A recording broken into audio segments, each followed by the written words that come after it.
A private military company, private military firm, or private military or security company, provides armed security services. PMCs refer to their staff as security contractors, or private military contractors. Private military companies refer to their business generally as the private military industry, or the circuit. The hiring of mercenaries is a common practice in the history of armed conflict and prohibited in the modern age by the United Nations Mercenary Convention. The United Kingdom and United States are not signatories to the convention, but the United States has stated that describing PMCs under U.S. contract as mercenaries is inaccurate.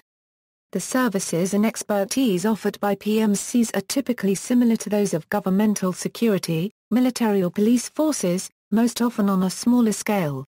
While PMCs often provide services to train or supplement official armed forces in service of governments, they can also be employed by private companies to provide bodyguards for key staff or protection of company premises, especially in hostile territories. However, contractors who use offensive force in a war zone could be considered unlawful combatants, in reference to a concept outlined in the Shaan Tehal Conventions and explicitly specified by the 2006 American Military Commissions Act. The services of private contractors are used around the world. P.W. Singer, author of Corporate Warriors, The Rise of the Privatized Military Industry, says in geographic terms, it operates in over 50 different countries. Unregistered trademark S operated in every single continent but Antarctica. In the 1990s there used to be 50 military personnel for every one contractor, now the ratio is 10 to 1. Singer points out that these contractors have a number of duties depending on who they are hired by. In developing countries that have natural resources, such as oil refineries in Iraq, they are hired to guard the area. They are also hired to guard companies that contract services and reconstruction efforts such as General Electric. Apart from securing companies, they also secure officials and government affiliates. Private military companies carry out many different missions and jobs. These include things such as supplying bodyguards to the Afghan President Hamid Karzai and piloting reconnaissance airplanes and helicopters as a part of Plan Colombia. They are also licensed by the United States Department of State. They are contracting with national governments, training soldiers and reorganizing militaries in Nigeria, Bulgaria, Taiwan, and Equatorial Guinea. The PMC industry is now worth over $100 billion a year.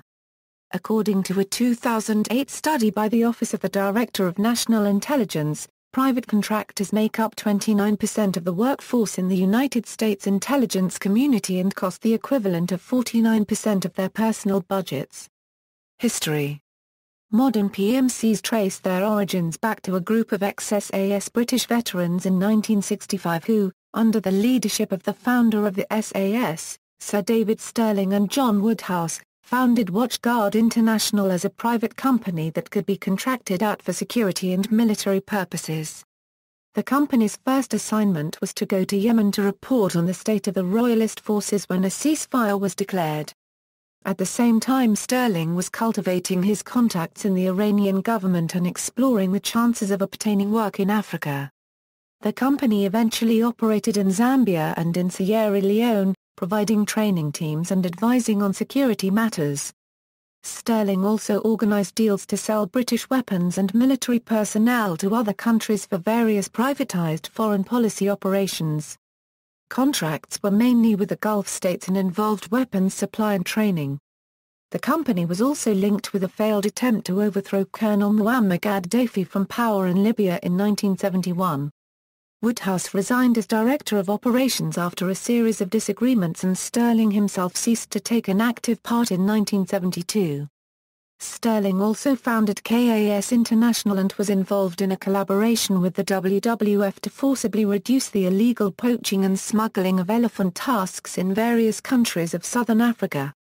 Other groups formed by ex-SAS servicemen were established in the 1970s and 80s, including Control Risks Group and Defense Systems, providing military consultation and training. Dramatic growth in the number and size of PMCs occurred at the time of the end of the Cold War, as Western governments increasingly began to rely on their services to bolster falling conventional military budgets. Some of the larger corporations are Binolan Military Professional Resources Incorporated in the United States, G4S and Keeny Meeny Services in the United Kingdom, Lord & Levdan in Israel, and Executive Outcomes in South Africa. The exodus of over 6 million military personnel from Western militaries in the 1990s expanded the recruiting pool for PMCs. In some cases, entire elite units, such as the South African 32nd Reconnaissance Battalion and the former Soviet Alpha Unit, were reorganized into private military companies. Some commentators have argued that there was an exodus from many special operations forces across the globe towards these private military corporations. Units that were allegedly severely affected included the British Special Air Service, the U.S. Special Operations Forces and the Canadian Joint Task Force II. Finding work in the industry is not difficult for most former soldiers, as their personal network of fellow and ex-soldiers is enough to keep them informed of available contracts. In 1985, Logistics Civil Augmentation Program was established in the United States, primarily to pre-plan for contingencies and to leverage the existing civilian resources. However, it was 3 years later before it was first used. In support of a United States Third Army mission, the United States Army Corps of Engineers used LOGCAP to contract for the construction and maintenance of 2 petroleum pipeline systems in Southwest Asia. Later, USACE awarded the first contract under LOGCAP to Brown and Root Services in August 1992 as a cost-plus award fee contract, which was used in December that year to support the United Nations forces in Somalia.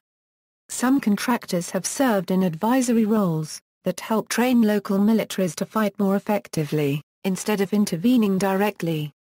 Much of the peacekeeper training Western governments have provided to African militaries was done by private firms, and with the increasing absence of Western military support to international peace operations, the private sector was commonly utilized to provide services to peace and stability operations from Haiti to Darfur. The Center for Public Integrity reported that since 1994, the Defense Department entered into 3,601 contracts worth $300 billion with 12 U.S.-based various PMCs within the United States, specifically during the initial response after Hurricane Katrina in New Orleans. Domestic operations are generally under the auspice of state or federal agencies such as the Department of Energy or the Department of Homeland Security rather than the Department of Defense.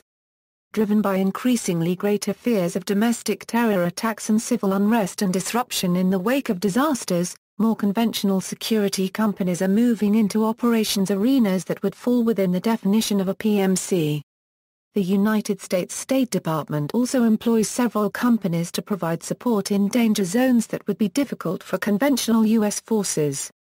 PMCs in Iraq. In December 2006, in Iraq there were estimated to be at least 100,000 contractors working directly for the United States Department of Defense, which was a tenfold increase in the use of private contractors for military operations since the Persian Gulf War, just over a decade earlier. The prevalence of PMCs led to the foundation of trade group the Private Security Company Association of Iraq. In Iraq, the issue of accountability, especially in the case of contractors carrying weapons, was a sensitive one. Iraqi laws do not hold over contractors. U.S. Secretary of Defense Donald Rumsfeld justified the use of PMCs in Iraq on the basis that they were cost-effective and useful on the ground. He also affirmed that they were not subject to the Uniform Code of Military Justice. 2 days before he left Iraq, L. Paul Bremer signed Order 17 giving all Americans associated with the CPA and the American government immunity from Iraqi law. A July 2007 report from the American Congressional Research Service indicates that the Iraqi government still had no authority over private security firms contracted by the U.S. government. However, in 2007, the Uniform Code of Military Justice was amended to allow for prosecution of military contractors who are deployed in a declared war or a contingency operation. PMCs supplied support to U.S. military bases throughout the Persian Gulf, from operating mess halls to providing security. They supplied armed guards at a U.S. Army base in Qatar, and they used live ammunition to train soldiers at Camp Doha in Kuwait. They maintained an array of weapons systems vital to the invasion of Iraq. They also provided bodyguards for VIPs, guard installations, and escort supply convoys from Kuwait. All these resources were called upon constantly. Employees of private military company CACI and Titan Corporation were involved in the Iraq Abu Ghraib prison scandal in 2003 and 2004. The U.S. Army found that contractors were involved in 36% of the Abu Ghraib proven incidents and identified 6 employees as individually culpable, although none have faced prosecution unlike U.S. military personnel. On March 31, 2004, 4 American private contractors belonging to the company Blackwater USA were killed by insurgents in Fallujah as they drove through the town. They were dragged from their car in one of the most violent attacks on U.S. contractors in the conflict. Following the attack, an angry mob mutilated and burned the bodies, dragging them through the streets before they were hung on a bridge. On March 28, 2005, 16 American contractors and 3 Iraqi aides from Zapata Engineering, under contract to the U.S. Army Corps of Engineers to manage an ammunition storage depot, were detained following 2 incidents in which they allegedly fired upon U.S. Marine checkpoint. While later released, the contractors have levied complaints of mistreatment against the Marines who detained them. On June 5, 2005, Colonel Theodore S. Westhuizen committed suicide, after writing a report exonerating U.S. investigation services of allegations of fraud, waste and abuse he received in an anonymous letter in May. On October 27, 2005, a trophy video, complete with post-production Elvis Presley music, appearing to show private military contractors in Baghdad shooting Iraqi civilians sparked 2 investigations after it was posted on the Internet. The video has been linked unofficially to Aegis Defense Services. According to the posters, the man who is seen shooting vehicles on this video in Iraq was a South African employee of Aegis Victory Team named Danny Heidenrecher. He served in the British military for 6 years. After the incident, the regional director for Victory ROC tried to fire Heidenrecher, but the team threatened to resign if he did. As of December 2005, Aegis is conducting a formal inquiry into the issue, although some concerns on its impartiality have been raised. On September 17, 2007, the Iraqi government announced that it was revoking the license of the American security firm Blackwater USA over the firm's involvement in the deaths of 8 civilians in a firefight that followed a car bomb explosion near a State Department motorcade. Blackwater is currently one of the most high-profile firms operating in Iraq, with around 1,000 employees as well as a fleet of helicopters in the country.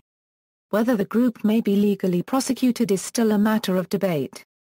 International legal issues. In October 2007, the United Nations released a 2-year study that stated that although hired as security guards, private contractors were performing military duties. Many countries, including the United States and the United Kingdom, are not signatories to the 1989 United Nations Mercenary Convention banning the use of mercenaries. However, a spokesman for the American mission to the UN office in Geneva said that accusations that U.S. government contracted security guards, of whatever nationality, are mercenaries is inaccurate. PMC activities elsewhere. In 1994 and 1995, South African-based PMC Executive Outcomes was involved in 2 military actions in Africa.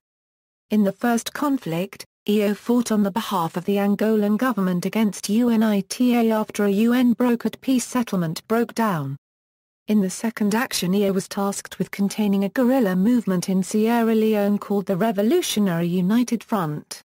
Both missions involved personnel from the firm training 4,000 to 5,000 combat personnel for the Angolan government and retaking control of the diamond fields and forming a negotiated peace in Sierra Leone.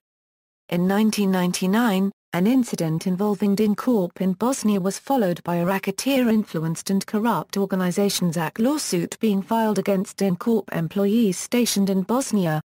It alleged that employees and supervisors from DynCorp were engaging in perverse, illegal and inhumane behavior and were illegally purchasing women, weapons, forged passports and participating in other immoral acts.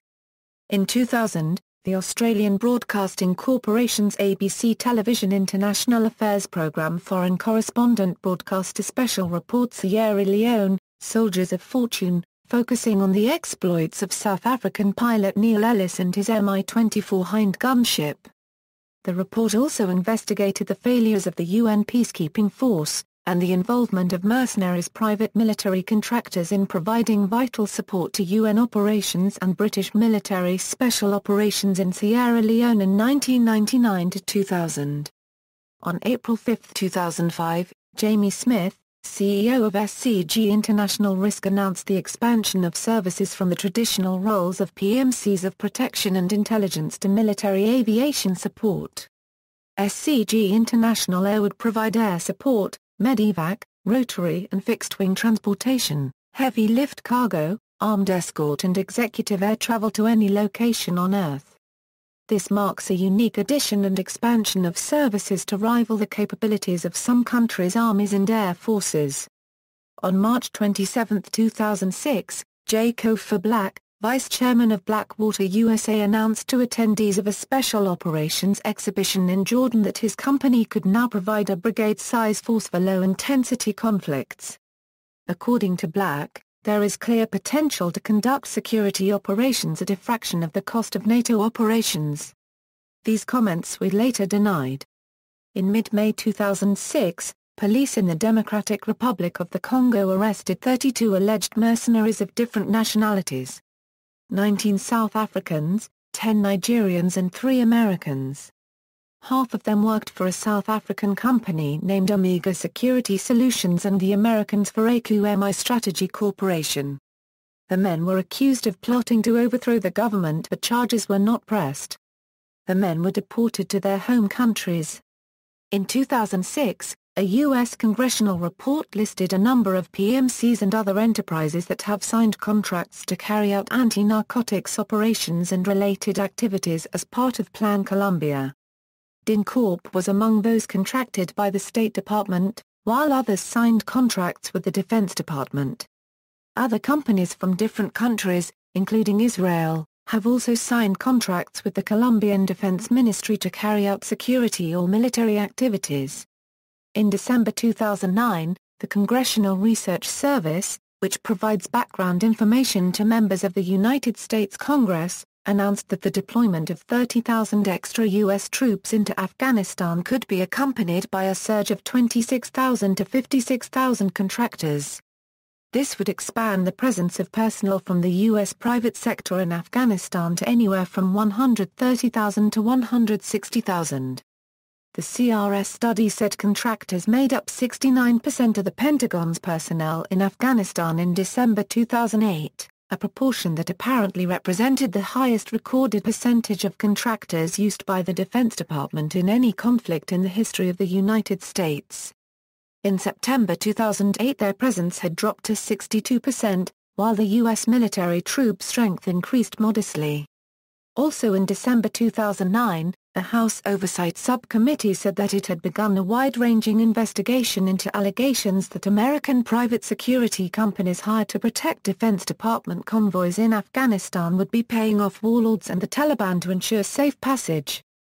That would mean that the United States is unintentionally and indirectly engaged in a protection racket and maybe indirectly funding the very insurgents it is trying to fight.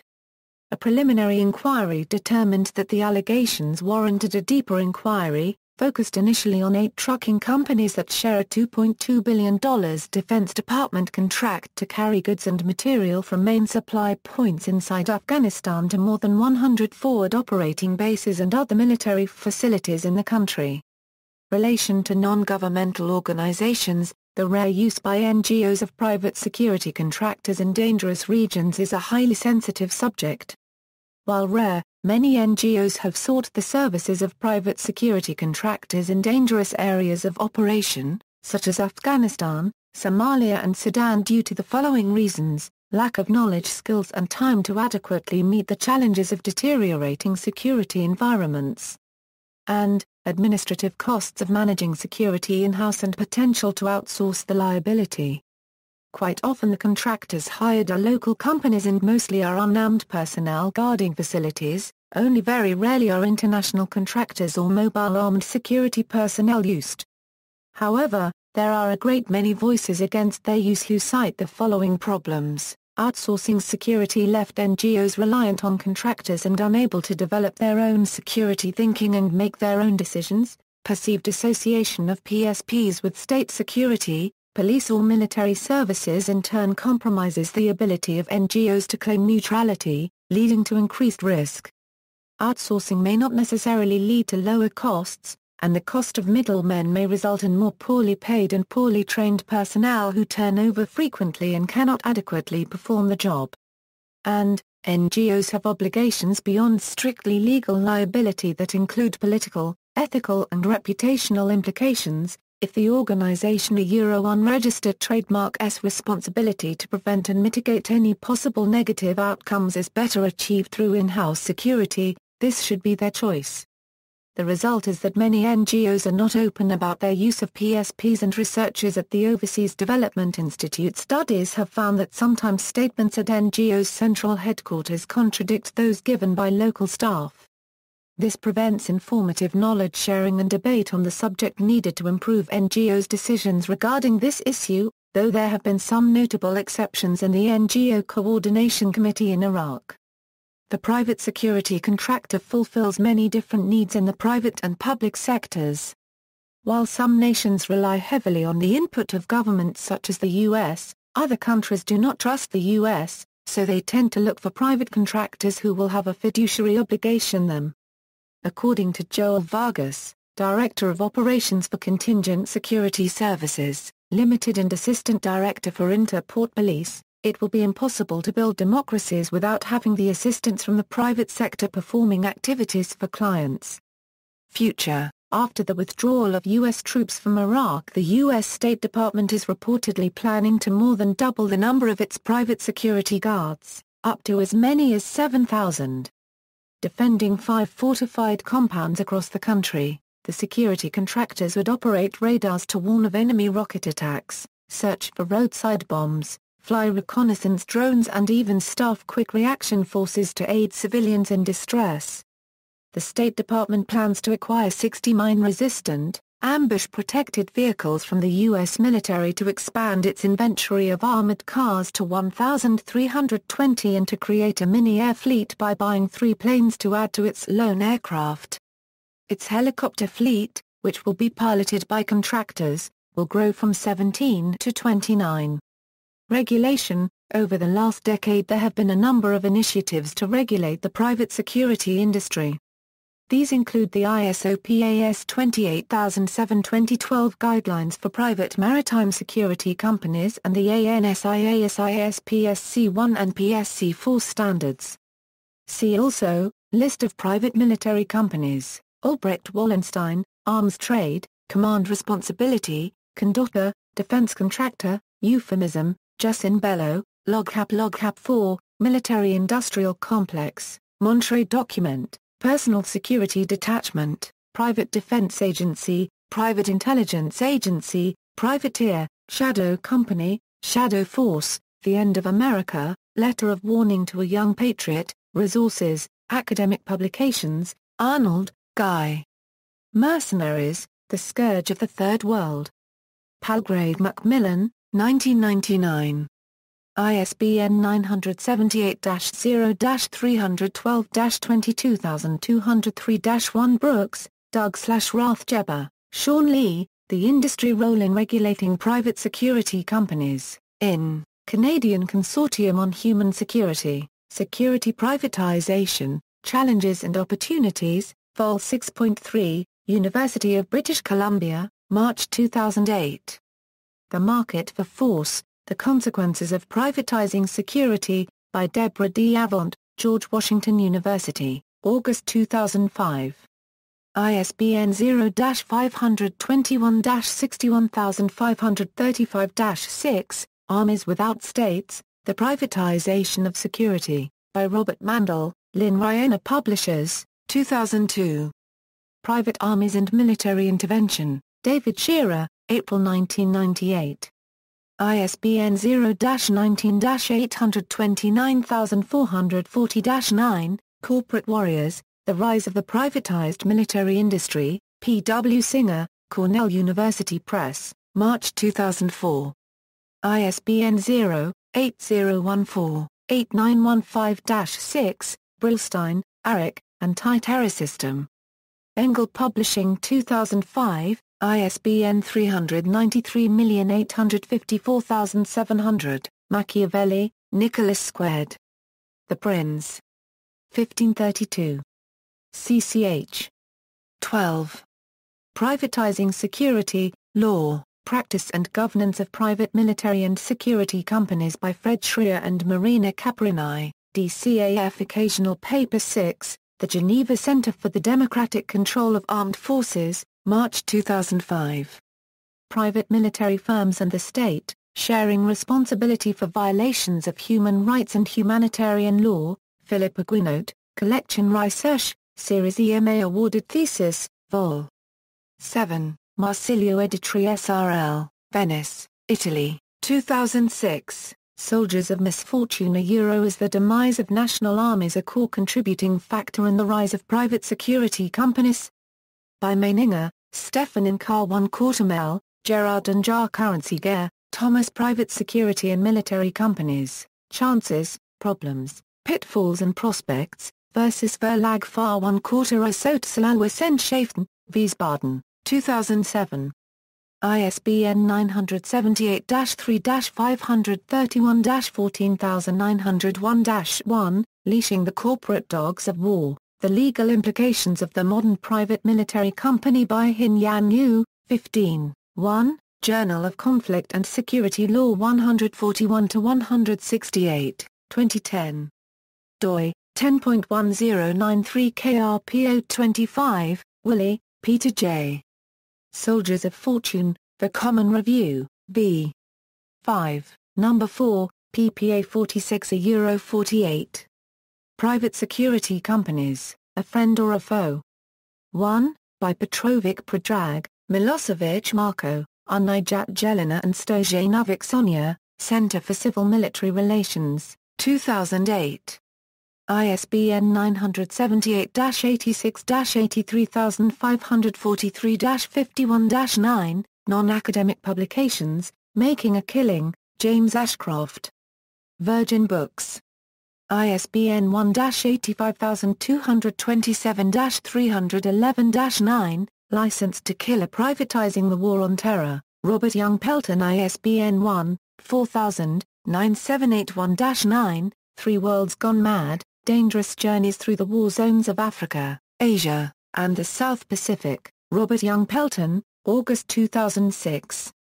ISBN 1-59228-100-1, An Unorthodox Soldier, Tim Spicer, September 2000. ISBN 1-84018-349-7, Blackwater, The Rise of the World's Most Powerful Mercenary Army, Jeremy Scahill, Nation Books. February 2007. ISBN 978-1-56025-979-4, Contractor, Giampiro Spinelli Merger Editor 2009. ISBN 978-88-425-4390-9, Guns for Hire, The Inside Story of Freelance Soldering, Tony Geraghty, Portrait. 2007. ISBN 978-0-7499-5145-0, Private Security Contractors in Iraq and Afghanistan, Legal Issues, Jennifer K. Elsey, Congressional Research Service, January 7, 2010, Iraq, Terre Marinaria les armes copyrightes priva copyrightes remplaçant les troupes armes copyright recanes, Iraq, Mercenary Land, Private Armies Replace U.S. Troops, by Georges Henri Bryset des Valens, Favre, January 2010. ISBN 978-2-8289-1095-2. Only in French. Dirty Deeds Done Cheap, The Incredible Story of My Life from the SBS to a Hired Gun in Iraq, by Mike Mercer, John Blake. 2009. ISBN 978-1-84454-765-4, references. External links, Privatization of War and International Humanitarian Law, Shadow Company award-winning documentary on PMCs with footage of Blackwater, 2007, riding shotgun in Baghdad with Blackwater's security detail. Robert Young Pelton's article in Popular Mechanics about his months spent with Blackwater running route Irish between the Green Zone and Baghdad International Airport. Making a Killing, The Business of War, Center for Public Integrity, October 2002. The Private Military Industry and Iraq: What Have We Learned and Where to Next? DCAF Policy Paper 6, 2005, The Strategic Contractor, op-ed September 19, 2007 by the Hague Center for Strategic Studies, U.S. Army Sustainment Command. A site to accumulate and offer materials helpful to the resolution of legal issues arising from the in-theater use of contractor support to military operations. The UK Foreign Affairs Select Committee agreed to the following report on private military companies on July 23, 2002. Human Rights First. Private Security Contractors at War, Ending the Culture of Impunity, http://shock.house.gov/